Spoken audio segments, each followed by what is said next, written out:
오늘은 비용 계산이라는 주제로 여러분과 함께 말씀을 나누고자 합니다. 앞으로 이 주제로 준비하다 보니까 좀 내용이 길어져 가지고요. 한 2주에서 3주 정도 계속해서 설교할 예정입니다. 오늘은 비용 계산 부제로서 필연적인 비용이라는 주제를 가지고 여러분과 함께 말씀을 나누고자 합니다. 하나님께서 이 세상을 창조하실 때 이유 없이 또는 목적 없이 지은 창조물은 하나도 없습니다. 하찮아 보이는 개미와 벌도 나름 존재하는 목적이 다 있습니다. 생물학자들의 견해에 따르면 개미가 없으면은요 토양이 섞이지를 못한대요. 순환이 안 된다고 합니다. 그렇게 되면 해충이 급증하게 된다고 말해요. 그래서 결국에는 자연의 균형이 무너진다고 말하고 있습니다. 또 뿐만 아니라 벌이 사라지면 꽃바지 할 수 있는 꽃가루 이동시키잖아요. 그런 역할을 할 수 있는 곤충이 없기 때문에 과일이나 채소 또는 곡물 생산량이 크게 감소해서 결국에는 식량 위기를 겪게 된다고 그렇게 말하고 있습니다. 이처럼 세상의 모든 것들은 크든지 작든지 저마다 그 쓰임새에 따라서 나름의 목적을 가지고 존재하고 있습니다. 특별히 성경의 중심이 되는 민족이죠. 이스라엘입니다. 이스라엘은 하나님의 특별한 목적에 따라서 이집트에서 단 70명으로 시작해서 400년 동안 약 200에서 250만이라고 하는 큰 민족을 이루게 되었습니다. 그런데 어느 날 요셉을 알지 못하는 왕이 일어나서 한순간에 이스라엘 민족을 노예로 전락시키고 말았어요. 그 고통이 얼마나 컸던지 400년 동안 한 번도 찾지 않았던 하나님을 향해서 너의 생활에서만 벗어나게 해줄 수 있다면 무엇이든지 다 할 수 있겠다라는 그러한 마음을 가지고 간절하게 부르짖었습니다. 하나님께서 그들의 고통의 소리를 들었고 모세를 그들에게 보내셨고 그리고 마침내 이집트에서 그들을 구해 주셨습니다. 하지만 막상 구원을 받고 나니까 화장실 갈 때하고 나올 때가 다른 것처럼 마음이 바뀌었어요. 태도가 딱 변합니다. 홍해 앞에 섰을 때 그들은 두려움에 못내쳐서 하나님과 모세를 원망하기 바빴습니다. 광야 생활 40년 동안에도 자기들이 원하는 먹을 것과 마실 것이 없으면 하나님을 원망했습니다. 아멜렉과 싸울 때도 하나님을 원망했습니다. 정탐꾼들이 가나안 땅의 소식을 전했을 때도 그들의 불평과 원망은 끊이지 않았죠. 그 결과 그들은 광야에서 비참하게 쓰러져 갔습니다. 그들이 그렇게 된 데에는 저는 두 가지 이유가 있다라고 생각이 듭니다. 첫 번째 이유는 처음부터 그들은 자신들의 고통을 해결하기 위해서 하나님을 찾았지 그분을 섬기기 위해서 찾지 않았기 때문이고, 두 번째 이유는 하나님을 섬길 때 치르게 될 그러한 비용에 대해서는 한 번도 생각해 보지 않았기 때문입니다. 이 모습은 1500년 뒤에도 동일하게 재현이 되죠. 우리 예수님께서 이 땅에 오셨어요. 그리고 사복음서에 모두 다 기록된 가장 유명한 사건 중에 하나가 오병이어의 사건이죠. 예수님께서 5개의 빵과 2마리의 물고기로 5,000명을 먹이셨어요. 그들을 궁휼하게 생각하고 다 그렇게 먹여주셨습니다. 그러자 그들은 예수님을 강제로 자신들의 왕으로 삼으려고 했고 열성적으로 주님을 따랐습니다. 그러나 막상 복음을 전하시자 모두 다 떠나버리고 말죠. 그 자리에는 단 12명의 제자들만 남아 있었습니다. 그리고 예수님께서 그들에게도 뭐라고 말해요? 너희들도 나를 떠나라 하느냐. 유감스럽게도 예수님을 떠났던 그 많은 사람들의 모습이 오늘날 우리 한국교회의 모습과 아주 많이 닮아 있다는 것이죠. 한때는 복음 때문에 제사를 거부하다가 가족과 친척들로부터 버림을 당한 사람들도 있었고, 또 일제강점기 때는 신사참배를 거부하다가 학교에서 쫓겨나고 직장을 잃은 사람들도 있었습니다. 감옥에서 고문당해서 죽으신 분들도 계셨고 또 장애를 입으신 분들도 계셨습니다. 그랬던 우리 한국교회가 지금은 무작정 예수님만 잘 믿으면 돈 많이 벌고 병 낫고 어려운 문제들이 다 해결되고 자녀가 잘 된다. 축복에 대한 얘기만 합니다. 좋은 얘기만 계속해요. 어떻게든 사람들 교회로 데려오면 된다라는 것이죠. 제가 예전에 결혼하고 신혼 때였는데 교회에서 전도하러 왔어요. 저희 집에. 저희 집 바로 앞에 있는 큰 대형 교회였어요. 수천 명 되는. 근데 그 교회에서 왔다라는 거예요. 저희 교회에 섬긴 데가 있어요? 이렇게 말해도 아랑곳하지 않아요. 바로 쑥 집어넣고 우리 교회로라고 막 그렇게 성도들을 도둑질해 가요. 아니, 교회 다니는데 있다는데 왜 그러세요? 아, 우리 교회가 더 좋다고. 이러는 거예요. 그러니까 나중에 이제 그 내용을 알고 보니까 그 교회에서 그때 그분들이 여자 전도사님들이었는데 할당량이 있는 거예요. 무조건 한 달에 몇 명 데려와야 된다. 할당량이 있는 거예요. 이제 그런 모습들을 보면서 생각보다 교회가 많이 균형이 잃었구나, 이런 생각을 하게 됐습니다. 그렇게 주장하는 교회들, 뭐 사람들만 데려오면 된다. 뭐 그래서 결국에는 조금 전에 말씀드린 것 같이 돈 많이 번다. 뭐 예수 믿으면 또 뭐 병도 치유된다. 문제들이 해결된다. 자녀들 좋은 대학 간다. 이런 말들로 사람들을 속이고 있습니다. 그들은 구원 외에는 공짜가 없다는 사실을 가르치지 않습니다. 여러분, 구원은 공짜죠? 믿기만 하면 됩니다. 그러나 그 뒤에는 대가를 치러야 돼요. 하나님의 말씀대로 살아야지만이 하나님께서 약속하신 것을 우리가 받아 누리게 되죠. 이런 얘기에 대해서는 가르치지 않습니다. 다시 말해서 그리스도인들이 치러야 할 이런 비용에 관해서는 전혀 가르치지 않습니다. 그 결과 예수님을 위해서 헌신하고자 하는 사람들은 점점 사라지고 오직 아브라함과 욥처럼 부자가 되게 해달라고 기도하는 사람들로 넘쳐나고 있습니다. 한때 1000만 성도를 자랑했던 우리 한국교회가 지금은 약 500만으로 줄었다고 하죠. 절반이 줄었어요. 어쩌다가 이렇게 됐을까요? 예수님을 따르는데 치르는 비용에 관해서는 생각하지 않고 사람들이 오직 달콤한 말로 그냥 유도하기만 하기 때문에 결국에는 이게 잘못됐다라는 것을 아는 사람들은 교회를 떠나고 말죠. 그 대표적인 사람들이 예수님을 믿지만 교회는 안 나가 해서 일명 거꾸로 하면 어떻게 돼요? 가나안이죠. 예, 가나안 성도들이죠. 그분들 얘기 들어보면 공감이 돼요. 갈 만한 교회가 없습니다. 믿을 만한 목사님이 없습니다. 예, 맞습니다. 저도 한때는 그것 때문에 너무나 힘들었던 적이 있기 때문에 그 말에 적극 공감이 되고요. 지금은 또 목회자로서 그 말을 들으면 참 부끄럽습니다. 그럼에도 불구하고 저는 그런 분들에게 한번 여쭙고 싶어요. 나중에 예수님 앞에 가서도 그렇게 말하면 예수님께서 이해를 해 주실까요? 그게 변명거리가 될까요? 저는 정말 그렇게 물어보고 싶어요. 저는 절대로 그게 변명이 될 수 없다고 생각합니다. 자, 그 이유가 뭐냐면 계시록 우리 다 같이 3장 4절 말씀 한 목소리 읽겠습니다. 시작. 사대에도 자기 옷을 더럽히지 아니한 몇 이름이 내게 있어 그들이 흰 옷을 입고 나와 함께 걸으리니 이는 그들이 합당한 자들이기 때문이라. 여러분, 계시록이 2장하고 3장에 가서 보면 7교회가 나오는데 그 중에서 이름은 있어요. 예, 그런 걸로 봤을 때 꽤 명성이 있었고 꽤 큰 교회였던 것 같아요. 그런데 예수님께서는 이 사대교회를 뭐라고 말하냐면 살아있다고 하는 이름이 있는데 실제로는 죽었다라는 거예요. 영적으로 그냥 죽었다는 거예요. 오늘날 대형 교회에서 다 그렇지는 않지만 실제로 큰 교회인데 예수님은 없어요. 그냥 설교 때마다 인문학적인 얘기만 해요. 착하게 살라 이런 얘기만 해요. 그게 우리의 영을 살리질 않거든요. 여러분, 하나님을 두려워하고 하나님 잘 믿으며 착하게 살지 말아도 착하게 살 수밖에 없어요. 맞죠? 이게 근본이에요. 그런데 정말 겉으로 봤을 때는 그럴싸해요.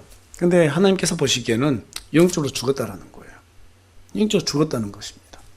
자, 그럼에도 불구하고 그 교회에는 옷을 더럽히지 않는 합당한 사람들이 있었다 없었다? 있었다고 말하고 있습니다. 그들은 왜 교회를 떠나지 않고 그 자리를 지켰을까요? 생각이 없어서 그랬을까요? 아무것도 몰라서 그랬을까요? 물론 지금처럼 교회가 많지 않았기 때문에 마땅한 선택지가 없어서일 수도 있습니다. 그렇다면 지금의 가나안 성도들처럼 교회에 출석하지 않은 것도 하나의 방법이었을 텐데 왜 그분들이 교회에 나갔을까요? 성경은 그분들에 대해서 자세하게 언급하지 않고 있습니다. 사대교회 가서 어떻게든 그 교회에서 출석하고 있는 사람에 대해서 자세하게 뭐라 기록하지 않기 때문에 우리는 어떤 마음으로 그 교회 출석했는지 몰라요. 그런데 지금 보면은 분명하게 말하죠. 흰 옷을 입고 나와 함께 걸으리니 이렇게 말하고 있습니다. 이는 그들이 합당한 자들이다. 이 구절을 봤을 때 저는 100% 확신한 게 뭐냐면 그분들은 생각이 없어서도 아니고 다른 대안이 없어서도 아니고 어떻게든 그리스도의 몸된 교회를 회복시키고 살려보기 위해서 그 자리에 머물렀을 것이다라고 저는 확신합니다. 여러분, 반짝인다고 해서 다 금이 아닌 것처럼 교회 다닌다고 해서 다 같은 성도가 아니에요. 참된 성도가 있고 구원을 받았어도 명목적인 성도가 있습니다. 교회가 타락해서 교회 안 나간다라는 것은 핑계에 불과합니다. 그 사람들은 자기 연민에 빠져서 기분 나쁠 수 있겠지만 자기 자신을 속이고 있는 사람들입니다. 만일 그분들이 정말로 참된 성도들이고 예수님을 따르기 위해서 치료할 비용에 대해서 단 한 번이라도 진지하게 고민해보고 생각해봤다라면 지금처럼 한가롭게 들어누워서 화상으로 예배를 본다거나 자기 입맛에 맞는 교회를 찾기 위해서 여기저기 설교 쇼핑을 즐기는 그런 일들을 하지 않을 것이라고 저는 확신합니다. 어떻게든 성경적인 교회를 찾아서 말씀대로 하나님을 가르치는 교회들을 찾아서 복음을 위해서 헌신하려고 할 것이라고 생각합니다. 여러분, 참된 성도라면요, 이것이 바로 하나님의 뜻이라는 것을 모를 수가 없어요. 맞습니까? 모를 수가 없어요. 절대 모를 수가 없어요. 회개하셔야 돼요. 누구 탓하는 거? 그거 쉬워요. 맞죠? 인간은 누구든지 그래요. 자기 자신을 가장 사랑하기 때문에 내가 뭔가 잘못된 결과가 나오면 누굴 탓할 사람 먼저 찾아요. 그게 미성숙한 사람들이에요. 저도 한때는 그랬었고 아마 여러분도 그랬을 수 있습니다. 누구나 다 그렇습니다. 그런데 신앙적으로 성장하게 되면 나중에는 누구 탓이라기보다는 내 탓으로 바뀌어요. 우리 손바닥 한번 펴보세요. 자, 가슴 한번 쳐보세요. 그리고 한마디 해보십시오. 내 탓이다. 예, 내 탓이에요. 여러분, 하나님과 우리는 1대1의 신앙이에요. 상대평가 아니에요. 절대평가예요. 무엇을 기준으로? 성경을 기준으로. 너 이 말씀대로 살았어? 라고 나중에 그리스도 심판석에서 우리는 전부 다 각자가 하나님 앞에서 저울질을 당하게 될 것입니다. 그때 가서 바른 목사가 없어서요. 바른 교회가 없어서요. 또는 교회 열심히 다니면서도 이 일 때문에 저 일 때문에 제가 하나님 앞에 열심히 교회를 못 섬겼어요. 지체들을 못 섬겼어요. 복음을 못 전했어요. 그거 절대로 하나님한테 인정받지 못해요. 그거는 그 사람의 사정이에요. 근데 우리 주님께서는 그런 말을 할까 봐서 미리 우리에게 말씀하셨어요. 자, 어떤 말씀하셨는가? 우리 다 같이 그 비용에 대해서 말씀하시고 계시는데 오늘 본문 말씀이죠. 26절, 27절 말씀 한 목소리 읽겠습니다. 시작. 어떤 사람이 내게 오면서 자기 아버지나 어머니나 아내나 자식이나 형제나 자매나 참으로 자기 생명도 미워하지 아니하면 내 제자가 될 수 없고 누구든지 자기 십자가를 지고 나를 따라오지 아니하는 자도 내 제자가 될 수 없느니라. 성경은 지금 이 구절을 제자도라고 그래요. 제자도라고 하는 것은 제자로서 마땅히 걸어가야 할 길이라는 뜻입니다. 자기 십자가가 뭔가 하면 하나님께서 나에게 주신 그 역할, 미션을 완수하기 위해서 아버지나 어머니나 아내나 자식이나 형제, 심지어는 내 생명도 우선시 될 수 없다는 사실이에요. 그런데 이제 이 말씀만 딱 떼어놓고 보면 사이비 이단을 연상하게 될 만큼 극단적으로 들릴 수도 있습니다. 그런데 다음 절을 보게 되면 예수님께서 이 말씀을 하신 의도를 분별할 수 있게 됩니다. 자, 계속해서 28절 말씀 읽겠습니다. 시작. 너희 중에 누가 망대를 세우려 할 때 먼저 앉아서 자기가 가진 것이 그것을 완성하기에 충분한지 그 비용을 계산하지 아니하겠느냐. 여기서 망대라고 하는 것은 당시에 적의 침입을 감시하거나 또는 들짐승이라든지 그 다음에 도둑으로부터 포도이나 그 농지를 지키기 위해서 높이 세운 탑이에요. 하지만 망대를 세우는 것은 많은 수고와 비용이 들었기 때문에 망대를 세우려고 하는 사람은 그 망대를 세우기 전에 먼저 들어가는 비용부터 계산을 할 수밖에 없어요. 그래서 이 비용을 정확히 계산해 보니까 이거는 세울 수 있다 없다 이걸 판단해야 되겠죠. 29절에서도 기록된 것처럼 만약에 망대를 세우려고 시도했는데 그걸 완성하지 못하잖아요. 그럼 그 당시에는 주변 사람들한테 조롱을 당했다라는 겁니다. 저 사람은 저것도 계산해보지 않고 했어? 이런 말을 듣는다는 거예요. 자, 이 말을 그대로 예수님께서 영적인 메시지로 한번 전환해 볼까요? 어렵지 않죠? 예수님을 따르기 위해서는 반드시 치러야 될 비용, 즉 대가가 있다라는 거예요. 그것을 계산해야 된다는 사실입니다. 주님을 따르는 과정에서 때로는 가족보다, 유가영자매니 누구라고요? 가족보다 제가 남편에게 순종하라고 그랬더니 남편이 교회에 가는 거 싫어한 것 같아서 순종했다고. 그거 말고 가족보다, 자신의 안위보다 주님을 더 우선시해야 되는 그런 순간들이 있다라는 사실이에요. 뿐만 아니라 뜻하지 않게 우리나라가 뭐 전 세계적으로 코로나 때처럼 교회가 하나님을 섬기는 과정에서 타인에게 피해를 끼치게 될 때도 있습니다. 그럴 때 어떻게 해야 될까? 어떻게 해야 될까요? 그러나 그 또한 우리가 치러야 될 비용이기 때문에 그것조차도 하나님께 맡겨야 되는 것이지. 우리 인간의 어떤 선한 생각으로 그래도 뭐 저래도. 저희 교회는 계속해서 예배를 드렸는데요. 그것 또한 치러야 될 비용입니다. 그것 또한 하나님께 맡겨야 될 우리의 몫이에요. 저는 왜 그렇게 생각하느냐면, 자, 여러분 설교 시간대마다 여러분들께 전달하는 구절이 있죠. 마태복음 6장 33절입니다. 저는 이 말씀이 오늘날 우리 모든 기독교인들에게 모든 걸 다 할 수 있는 키워드라고 생각해요. 가장 중요한 구절이라고 생각해요. 오히려 너희는 첫째로 하나님의 왕국과 그분의 의를 구하라. 그러면 이 모든 것을 너희에게 더하시리라. 마태복음 6장 33절 말씀이죠. 여러분, 신앙생활이 왜 어려운지 아세요? 제가 해보니까 생각으로는 하나님이 첫째예요. 그런데요, 그것을 진짜로 지키고 살기가 어렵더라고요. 내 일을 먼저 하고 그 다음에 하나님 일로 하면은 쉬워요. 정말 신앙생활이 쉬워져요. 내 것부터 챙기고 그 다음에 하나님 거. 그럼 쉬워져요. 정말 쉬워져요. 그런데 하나님은 기가 막히게 그것을 아셔요. 그래서 첫째가 하나님이라는 거예요. 첫째가 누구라고요? 하나님의 복음이라는 거예요. 하나님의 의라는 거예요. 하나님의 의라고 하는 것은 하나님의 선이에요. 내가 생각하는 선이 아니라는 거예요. 하나님이 말씀하신 그것이 선이라는 거예요. 여러분, 선한 분이 하나님이 아닙니다. 하나님이 하시는 것이 선이에요. 맞습니까? 오해하지 말고 들어주세요. 우리는 이렇게 생각합니다. 내 선으로 하나님께 갈 수 있다고 생각해요. 그건 종교예요. 맞죠?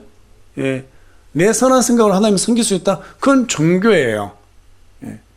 그렇게 하면은요, 하나님의 복음과 하나님의 의가 먼저가 될 수가 없어요. 하나님은 분명 우리에게 말씀하십니다. 너희들이 복음을 위해서 살아갈 때 너희의 생각하는 선이 아니고 하나님이 말씀하시는 그 선, 예, 성경 기록이죠. 그걸 가장 첫 번째로 구해라.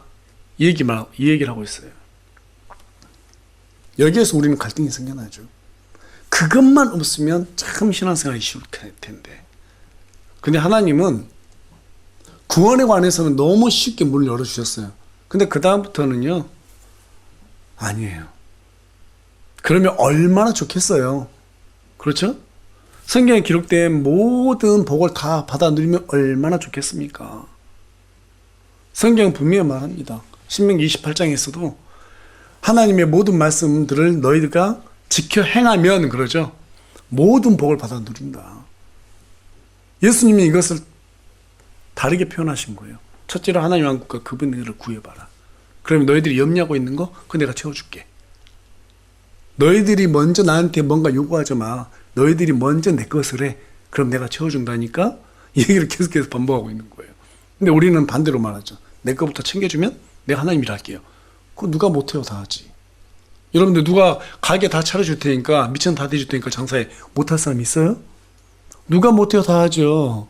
장사하려고 돈이 없어요. 그럼 대출 받아서 하기도 그러잖아요. 대출 갚아가면서 하잖아요. 그거 못하는 사람 어디 있습니까? 다 하죠. 하나님의 방식은 그게 아니에요. 너희들 믿음 먼저 보여봐. 이 얘기를 하고 있는 거예요. 열왕기상 17장에 가서 보면 엘리야와 사르밧 과부의 이야기가 나옵니다. 이스라엘에 큰 가뭄이 들어요. 하나님께서 사르밧이라고 하는 지역에 가라고 엘리야에게 말씀하셨습니다. 그러니까 엘리야가 그곳에 가서 한 과부를 만나게 되죠. 그런데 그때 그 과부의 형편은 정말로 절망적이었어요. 먹을 게 없어가지고. 마지막으로 남은 게 밀가루 한 움큼하고 기름 조금 있었어요. 그래서 이제 아들 하나 있는데 그 아들하고 이 밀가루로 빵 하나 만들어 먹고 우리 둘이 죽자. 이제 그렇게 생각하고 있었는데 그때 엘리야가 나타난 거예요. 치사하게 엘리야가 뭐라고 말해요? 내가 하나님의 종인데 먼저 그것으로 나부터 섬겨봐라.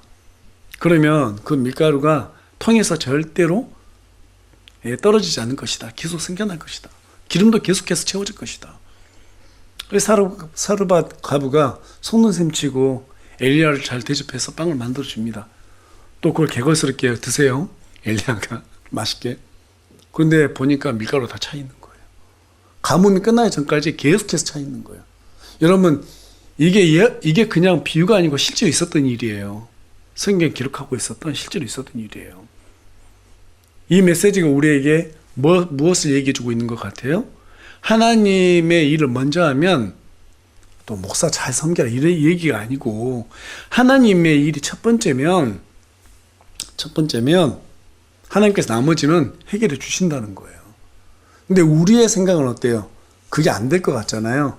그래서 믿음이 필요한 거예요. 그게 믿는 게 믿음이에요. 여러분, 하나님을 섬기는 과정에서는 사르밧 과부처럼 이것밖에 없는데, 이거 마지막인데, 그렇죠? 근데 이것을 줘야 된다고?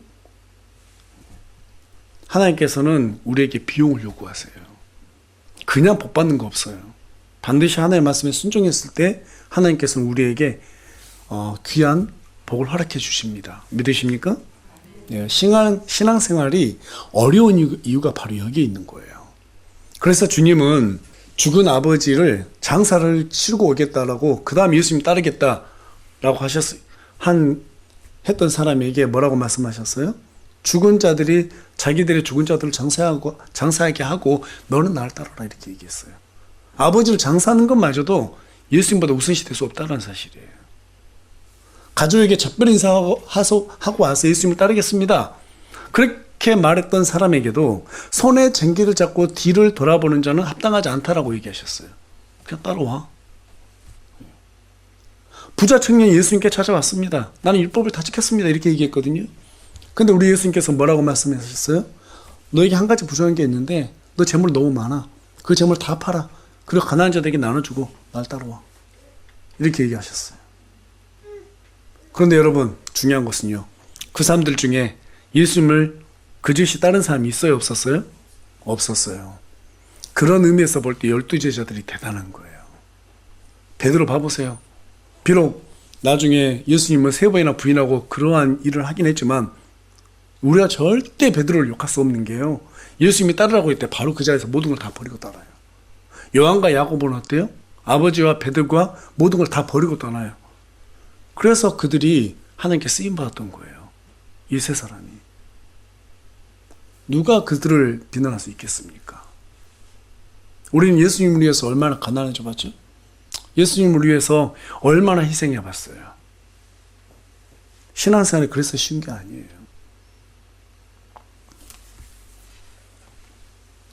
조금 전에 말씀드렸던 아버지 장사 치르고 따르겠습니다. 가족들에게 작별 인사하고 따르겠습니다. 내 거 모든 거 다 못 팔아요. 이 사람들이 왜 예수님을 따르지 못했는가 하면 이유는 간단해요. 자꾸 내 유익을 계산하거든요. 그런데 우리 예수님께서 우리에게 뭘 계산하라고 그러냐면 예수님을 따르는데 들어가는 비용, 대가, 그것부터 계산하라고 말해요. 내가 뭔가 손해볼 것인가 이것부터 계산하라는 거예요. 그리고 하나님을 섬기라는 거예요. 오늘날 기복주의로 예수님 믿으면 다 잘 된다라고 말하는 사람들이 이런 설교 들으면 마음이 편할까요? 절대 편하지 않을 거라 생각해요. 여러분 성경 읽어보세요. 저 있는 그대로 여러분께 소개하고 있는 거예요. 하나님 믿으면 잘 돼요. 진짜 잘 돼요. 실질적으로. 그런데 그 과정도 생각해야 된다는 거예요. 아브라함이 왜 거부가 됐어요? 그냥 갑자기 거부가 됐나요? 100세야 낳은 자기 아들이 이삭마저도 하나님보다 우선시 될 수 없다고 그래가지고 번제물로 드리려고 그랬어요. 하나님께서 그것을 의로 인정해 주셨잖아요. 욥이 그냥 거부됐어요? 아니요. 10명의 자녀들 다 죽었어요. 가지고 있는 모든 재산이 다 사라져 버렸어요. 불타버렸어요. 종들도 다 죽었어요. 심지어는 몸에 종괴가 나가지고 막 귀하자로 긁고 있었어요. 그런 지경에서도 하나님을 찬송하잖아요. 우리하고 너무 먼 얘기 같아서 좀 거리감이 느껴지기도 하지만 중요한 건 뭐냐면 우리의 각자의 환경에서 내가 어떻게 하나님을 따르고 있는가 이걸 봐야 된다는 거예요. 성경은 분명하게 우리에게 두 가지 길만 제시합니다. 하나님을 따르든지 따르지 못하든지, 구원을 받든지 구원을 받지 못하든지. 그럼 구원 받았으면 여기에서 하나님을 따르기 위해서 비용을 치를 건지 아니면 내 유익을 위해서 하나님을 따를 건지 여기에서 또 길이 나눠져요. 오늘 제가 여러분들께 설교하는 것은 어느 길이냐면 예수님을 따르는 길을 선택해야 된다는 거예요. 그냥 복은 없다. 예수님 따르는데 반드시 치러야 될 비용이 있다는 거예요. 저는 여러분들에게 하나님께서 뭘 원하는지 다 몰라요. 그런데 여러분 이 설교를 들으면서 각자가 지금 드는 생각들이 있을 거예요. 내가 지금 뭔가를 꽉 붙잡고 있는 거 있어요. 하나님께서 놓으라고 하는데 붙잡고 있는 게 있어요. 그게 뭔지 저는 잘 몰라요. 근데 여러분들은 다 하나씩 있을 거예요. 없을 수가 없을 거예요. 그거 내려놔 보세요. 그거 내려놓으면 하나님께서 여러분과 함께 해주세요. 그게 바로 임마누엘의 축복이에요. 네. 그것을 놓지 못했기 때문에 사도 바울과 함께 사역했던 데마는 세상을 사랑해서 사도 바울을 버려버렸어요. 가룟 유다는 예수님을 팔아버렸어요. 후메네오와 알렉산더는 믿음에서 파산이 돼가지고 사탄에게 내어주게 되는, 먹여야 되는 그러한 지경이 되고 말았습니다. 예수님을 따르는 비용을 계산하지 않고 잔뜩 다른 기대를 하고 있었기 때문이죠. 어떤 사람들은 또 비용을 계산하라고 하니까 그럼 일을 전혀 안 해도 되겠구나 계산하라고 하니까 아무것도 안 하면 계산할 필요가 없잖아요. 또 이렇게 오해하시는 분들이 있는데 그거 아닙니다. 주님을 따르기 전에 그 대가를 계산하라는 그 뜻은 예수님을 따를지 말지 이런 선택권이 주어졌단 말이 아닙니다. 사도행전 14장 22절, 디모데후서 3장 12절, 베드로전서 4장 12절에 따르면 모든 성도들은 반드시 고난을 따르게 된다고 말해요. 반드시 고난을 통과해야 된다고 말하고 있습니다. 그래서 우리는 주님을 따를 때 반드시 어려운 일이 생길 수 있다라는 각오를 해야 된다 이 말이에요. 마귀는 절대 우리가 가만두지 않거든요. 맞죠? 삼킬 자를 이리저리 찾고 있어요. 교회를 섬기고 뭐 지체들 섬기는데 야 너 이러지 않냐 저러지 않냐 하면서 계속 딴 생각들을 심어준단 말이에요. 거기에 이제 속아버리면 불평불만 이스라엘 백성들처럼 원망하는 그런 일이 생기는 거예요. 자기를 드러내지 못하면 참지 못하고. 그럼에도 불구하고 로마서 16장에 가서 보면은요, 사도 바울이 기꺼이 복음을 위해서 교회를 위해서 헌신했던 그러한 사람들의 모습을 기록하고 있습니다.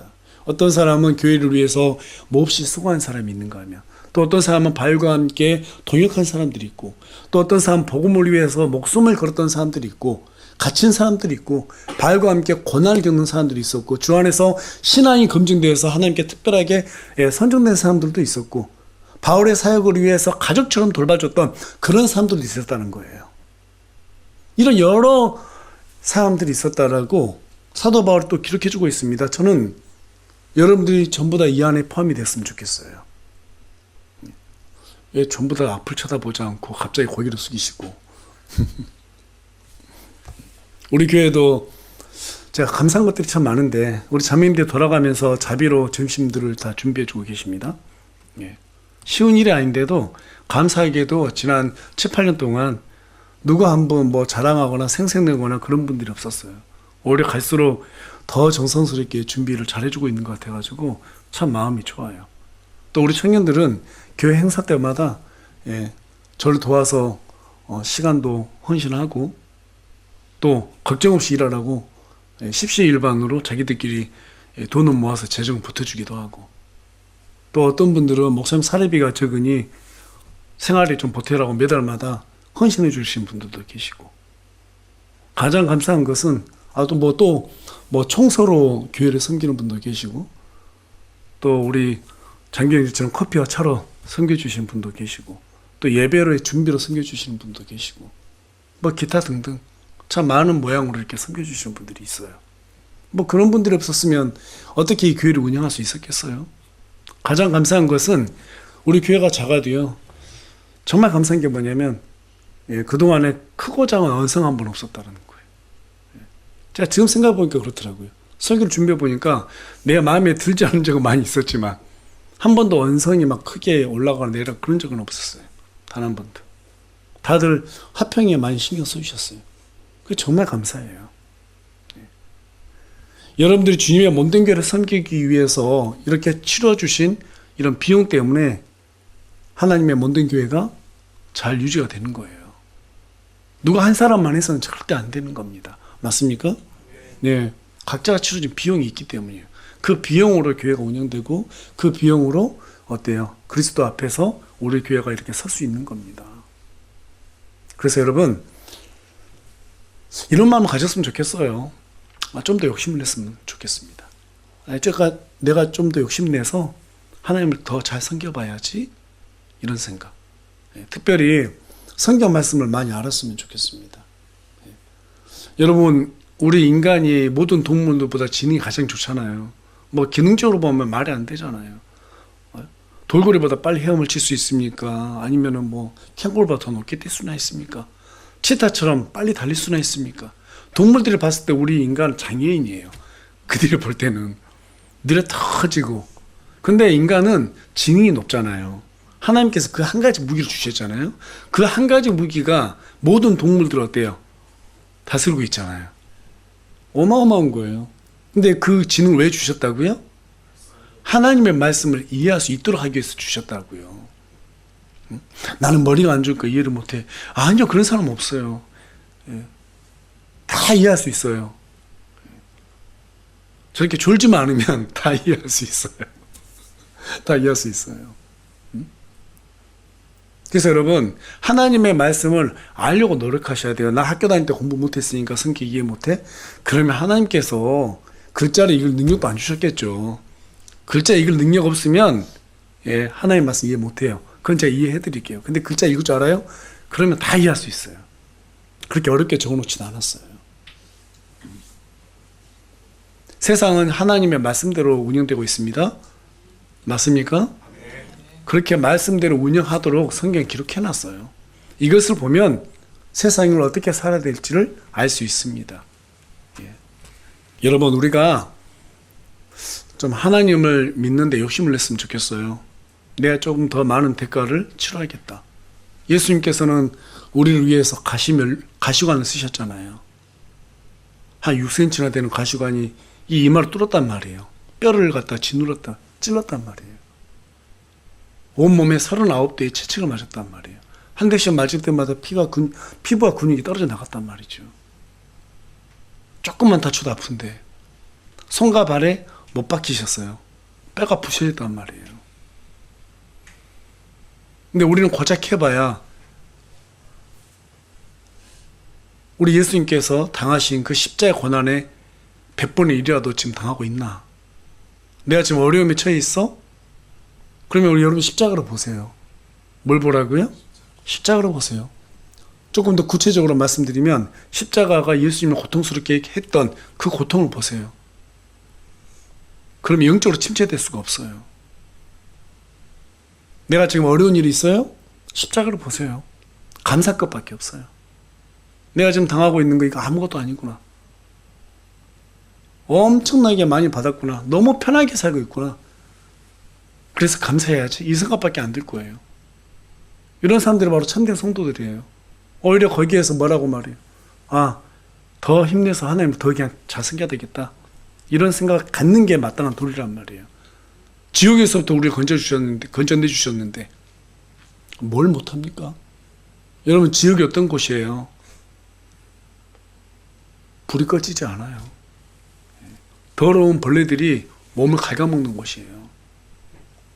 불호수에 나중에 다 떨어지게 돼요. 예. 하루가 100년 같은 곳이에요. 어마어마한 고통이 있는 곳이에요. 빛이라고는 없어요. 불밖에 못 봐요. 여러분 라이터로 이렇게 손을 한번 지져봐요. 실제 해보라는 게 아니라, 예. 데이면 뜨거운 물에 잠깐만 데워도 이게 얼마나 한 몇 주 동안 신경 거슬립니까? 그렇죠? 근데 그 불에 영원히 그 고통을 당한다는 거예요. 거기서 건져내 주셨는데 우리가 그분 앞에 못 해드릴 게 뭐가 있어요? 예. 치르지 못할 비용이 뭐가 있어요? 근데 더 감사한 것은 우리가 주를 위해서 살면 어떻게 한대요? 이 땅에서도 우리에게 복을 주신다는 거예요.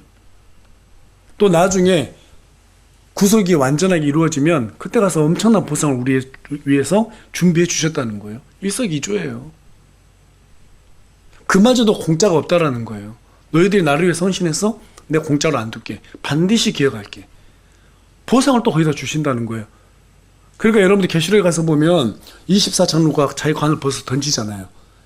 이거 받을 자격이 없다라는 거예요. 자기들은.